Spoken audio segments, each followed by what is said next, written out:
da yaudara, Fatima kin cutar da lamurana. In kika bari ni kin sariya, kuma ya garan ba zan iya ba.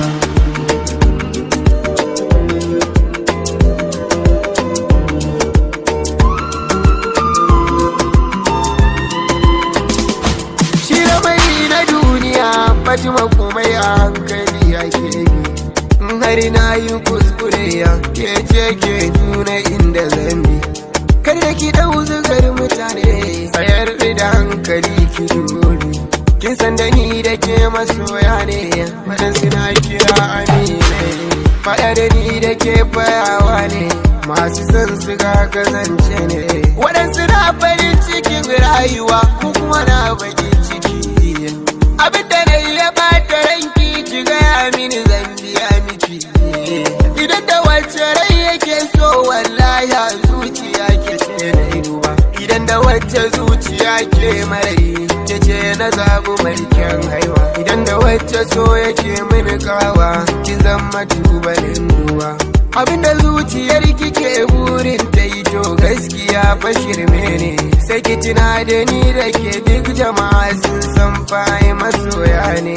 Batu na rabuwa tsakanin mu da ke kin san hakan fa ne. Ni ban zo da yaudara ba, ban yi kama da masu yi ba. Akan ki ba batu na zamba, tukuitin so na baki garba. Duka abin da zan yi na yi alkawari, ke zaki zama abin kallona.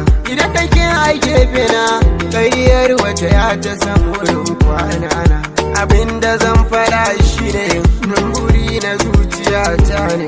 Kakin san abin da na yi alkawari, junan mu ba rabewa. Kuma ke ma kikan faɗi alkawarin da na yo zaki cikawa. Sai gashi yanzu an ziga kiya, kar da ki dau zigar kawaye. Idan kin dau zigar kawaye, hakan zai sakan hawaye.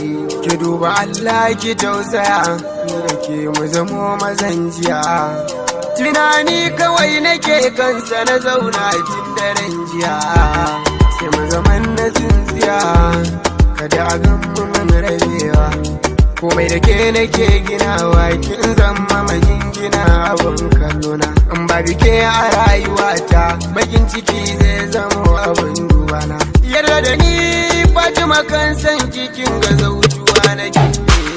Karbi fure na so a gurbin zuciyar ki ni zan fake. Fatima daure ki bani dama, daure ki bani dama, ani dama. Midgate Mix.